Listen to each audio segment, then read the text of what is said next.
Hello guys, welcome to our channel infinite insight. तो आपके लिए मैं एक बार फिर से लेके आ चुका हूँ आरजीपीवी के मोस्ट इम्पॉर्टेंट क्वेश्चंस जो कि हैं डिजिटल सिस्टम्स के। डिजिटल सिस्टम ऐसा माना जाता है कि बहुत ही वास्ट सब्जेक्ट है, बहुत ही टफेस्ट सब्जेक्ट है।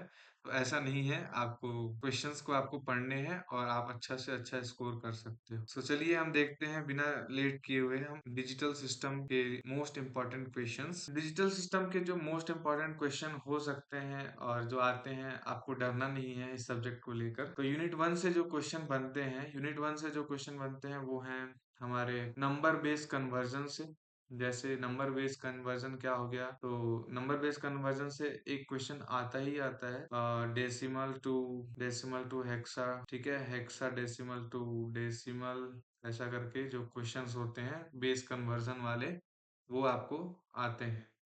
इजी क्वेश्चन होते हैं, तो आप इससे आसानी से 7 नंबर पा सकते हैं बूलियन अलजेब्रा से और बूलियन फंक्शन से।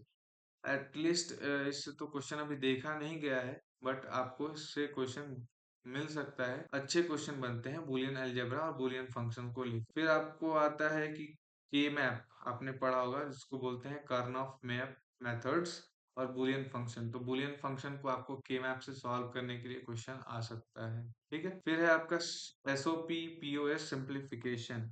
इससे अच्छा क्वेश्चन बनता है और इससे क्वेश्चन आता है, तो आप पढ़ के जाएंगे एसओपी और पीओएस सिंप्लीफिकेशन। फिर हम देखते हैं यूनिट टू में जो क्वेश्चन बनते हैं half adder, full adder, half subtractor, full subtractor क्या होता है, ये बहुत ही इंपॉर्टेंट क्वेश्चंस इससे बनते हैं और हर बार क्वेश्चन पेपर में देखने को मिलता है। ठीक है, फिर आपका होता है लुक अहेड कैरी जनरेटर क्या होता है, बीसीडी एडर और एएलयू, इससे भी आपको एक क्वेश्चन देखने को मिलता है। फिर मल्टीप्लेक्सर और डीमल्टीप्लेक्सर हो गया, आपको इसके न्यूमेरिकल भी देखने को मिल सकता है इससे, मल्टीप्लेक्सर और डीमल्टीप्लेक्सर से और इनकोडर डिकोडर से। और इसका डायरेक्ट थ्योरी क्वेश्चन भी आता है। तो पिछले 2 साल से थ्योरी क्वेश्चंस देखने के लिए मिल रहा है मल्टीप्लेक्सर, डीमल्टीप्लेक्सर, इनकोडर और डिकोडर को। तो ऐसा हो सकता है कि दोनों एक साथ करके आपको क्वेश्चन पूछ दे, तो आपको इसको करना है, छोड़ना नहीं है।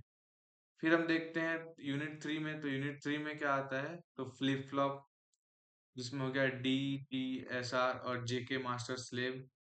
ये सब इम्पोर्टेंट इससे क्वेश्चन बनते हैं। ठीक है, तो आपको इसको पढ़ना है जरूर, छोड़ के नहीं जाना है। फिर है रेसिंग कंडीशन क्या होता है, रेसिंग कंडीशन भी इम्पोर्टेंट है, वो आपको पढ़ना है। फिर आपका आता है असिंक्रोनस एंड सिंक्रोनस काउंटर में डिफरेंस बिटवीन पढ़ लेना है आप। फिर उसके टाइप्स क्या होते हैं, स्टेट डायग्राम्स क्या होते हैं, आपको ये सब पढ़ लेना है एक बार। फिर आपको जो है शॉर्ट नोट्स में देखने के लिए मिलेगा डी रैम, फ्लैश रैम क्या होता है, designing with ROM and PLA क्या होता है, ये आपको शॉर्ट नोट्स में आपको देखने के लिए मिलेगा।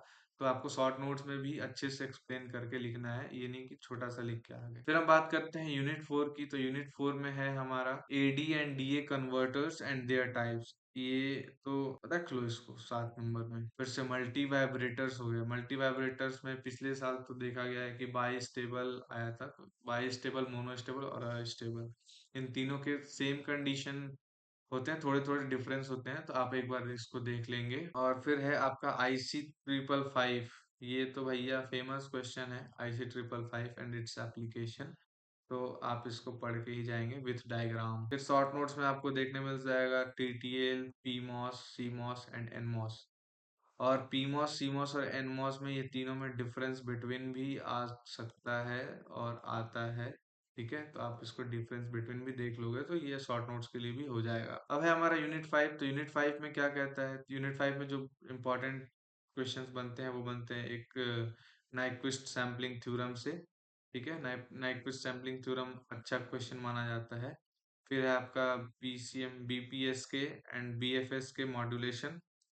तो बीपीएस के और बीएफएस के मॉड्यूलेशन में डिफरेंस बिटवीन भी आपको पढ़ लेना है। और फिर हो गया आपका, ज्यादा पूछा जाएगा तो आपका शैनॉन्स थ्योरम हो गया और स्किमिट ट्रिगर हो गया। मतलब इसमें आपको दोनों मिला के एक क्वेश्चन पूछा जाना चाहिए और पूछा जाता है वो। तो ये जो इतने सारे क्वेश्चंस मैंने बता दिए आपको, ना आप कर लो तो आपका मतलब 70 to 80% क्वेश्चंस और 70 to 80% मार्क्स रखा हुआ है, कहीं नहीं जाएगा। तो आप अच्छे से तैयारी करें, बिल्कुल भी इतना क्वेश्चन कर लो तो बहुत इनफ है। तो इस वीडियो को और इस चैनल को ज्यादा से ज्यादा लाइक करें, शेयर करें एंड सब्सक्राइब करें, और अपने दोस्तों में ज्यादा से ज्यादा शेयर करें ताकि उनके पास भी ये क्वेश्चन पहुंचे और वो भी अच्छा मार्क्स स्कोर कर सके। तो आगे की वीडियोस के लिए हमारे साथ आप बने रहें। Thank you.